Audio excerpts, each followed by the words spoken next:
Hello guys, welcome to my channel. First of all, I would like to say thanks to those who are watching this video. So let's go. So हमारा जो topic है वो है class 11th. तो class 11th है, chapter 10 है straight lines.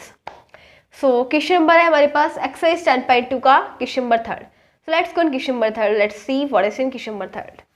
So at first we will read this question, then we will solve. Question में दे रखा find the equation of the line, यानी कि हमें लाइन की इक्वेशन फाइंड करनी है विच सेटिस्फाई द गिवन कंडीशन, जो इस कंडीशन को सेटिस्फाई करती है.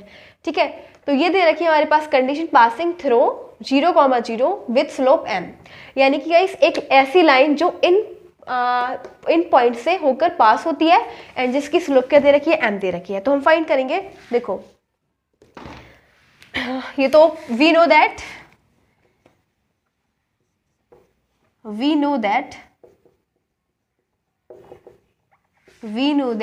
the line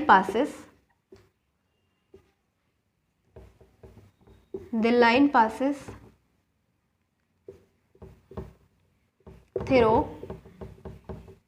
through x comma y. The line passes through x comma y which slope is m. So the equation of the line. देखो एक ऐसी लाइन जो वी नो दैट हम जानते हैं कि the line passes through x comma y which slope is m. So the equation of the line, यानी कि एक लाइन जो एक्स कोमा वाई पॉइंट से पास हो रही है जिसकी स्लोप क्या है, एम है. सो लाइन की इक्वेशन क्या होगी, तो लाइन की इक्वेशन होगी वाई माइनस वाई नॉट, या फिर यहाँ पे लिखो एक्स नॉट और वाई नॉट लिखना. ठीक है, x naught and y not.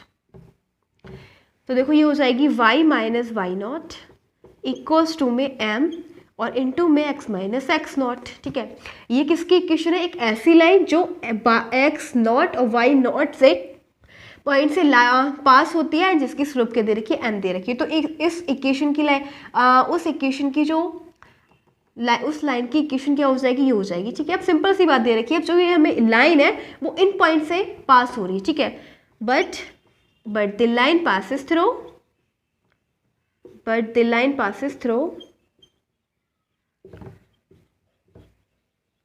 0,0.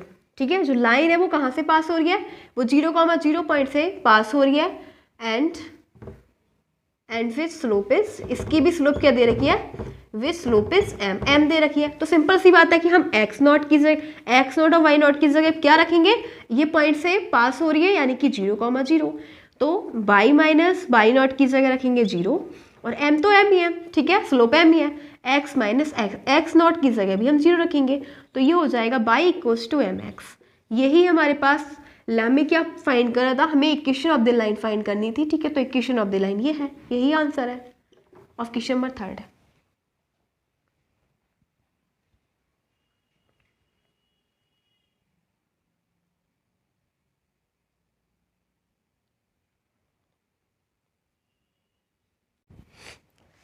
So now we are having question number next 4 question number. So question को रीड करते हैं, देन हम सॉल्व करेंगे. क्वेश्चन में दे रखा है find the equation of the line, यानी कि हमें लाइन की इक्वेशन निकालनी है विच सेटिस्फाई द गिवन कंडीशन, जो इस कंडीशन को सेटिस्फाई करती है. ठीक है, एंड यानी कि एक लाइन जो इन पॉइंट से पास होती है and incline with the x axis at an angle of 75 degree. ठीक है, यानी कि गाइस जो एक लाइन है वो इन पॉइंट से तो पास कर रही है and inclined with the x axis, और एक्स एक्सिस के साथ जो एंगल बना रही है वो 75 डिग्री का एंगल बना रही है. ठीक है, तो हम सबसे पहले क्या करेंगे, जो हमें एंगल क्या दे रखा है, एंगल 75 दे रखा है. ठीक है, 75 डिग्री. तो हम पहले स्लोप निकालेंगे. ठीक है, स्लोप ऑफ द लाइन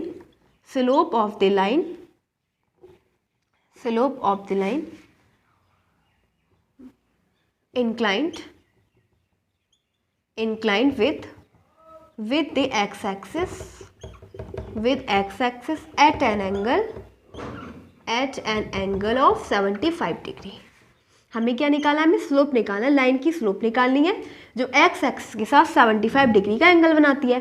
तो m इक्वल टू क्या हो जाएगा, tan थीटा, और थीटा की वैल्यू क्या है, यानी एंगल क्या है 75. तो ये हो जाएगा m equals to tan 45 plus 30. ठीक है, 75 की डायरेक्ट वैल्यू निकालने के लिए हम इसे ब्रेक कर लेंगे.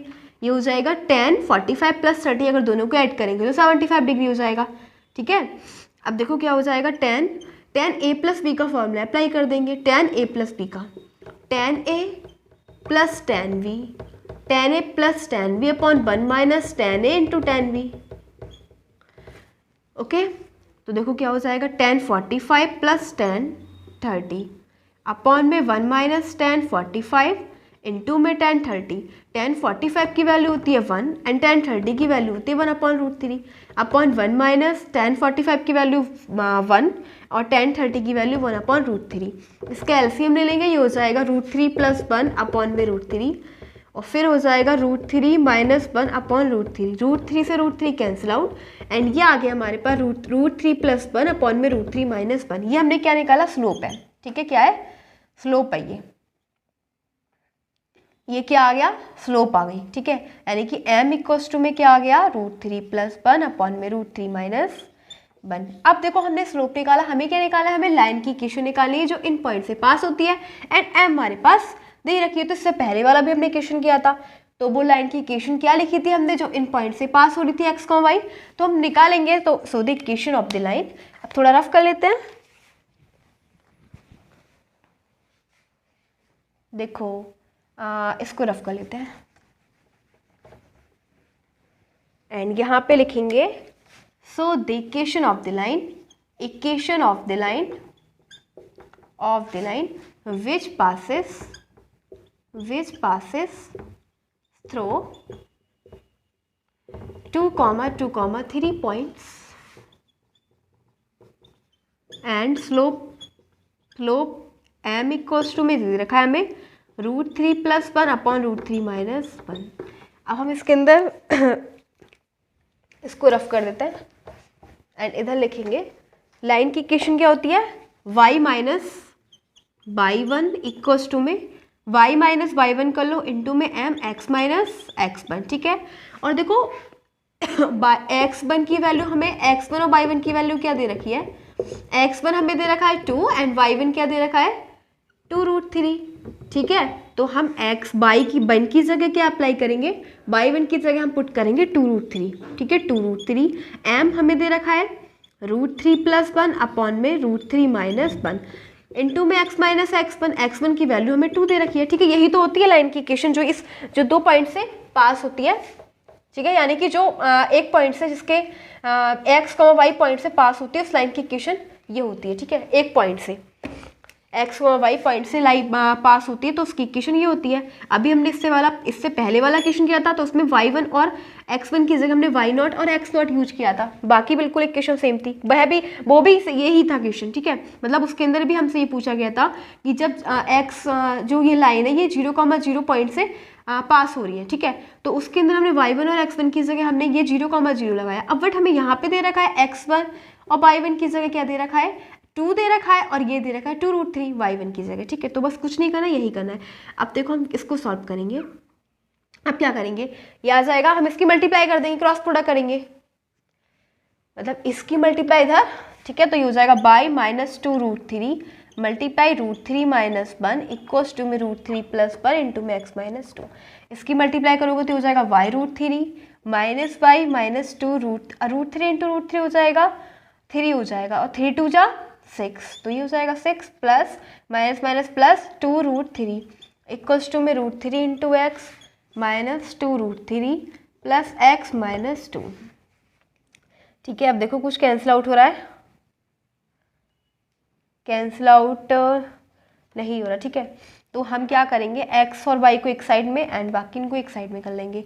ओके, तो ये हो जाएगा y रूट 3 माइनस बाई और रूट इसको दे दो माइनस रूट 3x और ये हो जाएगा माइनस x, ये माइनस 2 हो जाएगा एंड प्लस 6 और ये माइनस का 2 रूट 3 हो जाएगा। ठीक है, ये प्लस के इधर जाके माइनस का हो जाएगा, माइनस का 2 रूट 3 ऑलरेडी है। अब इधर देखो क्या हो जाएगा, यहाँ से हम बाई कॉमन ले लेंगे। ठीक है, जब बाई कॉमन लेंगे तो यहाँ पे आ जाएगा रूट 3 माइनस 1, तो लिख देंगे रूट 3 माइनस 1 और इधर से क्या ले लेंगे, इधर से x कॉमन ले लेंगे। ठीक है, x। ओके, तो जब x कॉमन लेंगे तो ये हो जाएगा रूट 3, लेकिन यहाँ पे माइनस की मिस्टेक हो रही है, यहाँ पे बाई रूट 3 था, ये माइनस बाई, ये माइनस रूट 3 था और ये माइनस का हो गया, तो माइनस की मिस्टेक। देखो माइनस की मिस्टेक यानी कि यहाँ से हम जब x कॉमन लेंगे तो ये बचेगा √3 और +1, ठीक है। ये हो जाएगा √3 + 1 इक्वल्स टू में ये हो जाएगा 6 - 2 यानी कि 4 बचेगा, ठीक है, 4 हो जाएगा। और ये हो जाएगा -4√3, ठीक है। माइनस और माइनस दोनों ऐड हो जाएगी, लेकिन साइन माइनस क्या आएगा। अब देखो x को हम प्लस भी कर सकते हैं। अगर हम x को प्लस करेंगे तो इसे माइनस कॉमन ले लेंगे, ये हो जाएगा x √3 + 1। क्या करा हमने, यहाँ से माइनस कॉमन ले लिया, ठीक है। हमने क्या करा, माइनस कॉमन ले लिया, तो यहाँ से जब माइनस कॉमन लेते हैं यहाँ पे प्लस हो जाएगा और यहाँ पे माइनस हो जाएगा। -√3 इंटू में √3 - 1 और इक्वल्स टू में 4, यहाँ से भी माइनस कॉमन ले लो। तो ये जब यहाँ से माइनस कॉमन लोगे तो ये जो माइनस का है वो प्लस का हो जाएगा एंड जो प्लस का है वो माइनस का हो जाएगा। माइनस से माइनस कैंसिल, ये हो जाएगा x इंटू में √3 + 1 माइनस का y इंटू √3 - 1 इक्वल्स टू में 4√3 माइनस का 4। यही हमारा आंसर हो जाएगा, ठीक है। तो ये हमारा क्वेश्चन नंबर 4 भी कंप्लीट हो चुका है।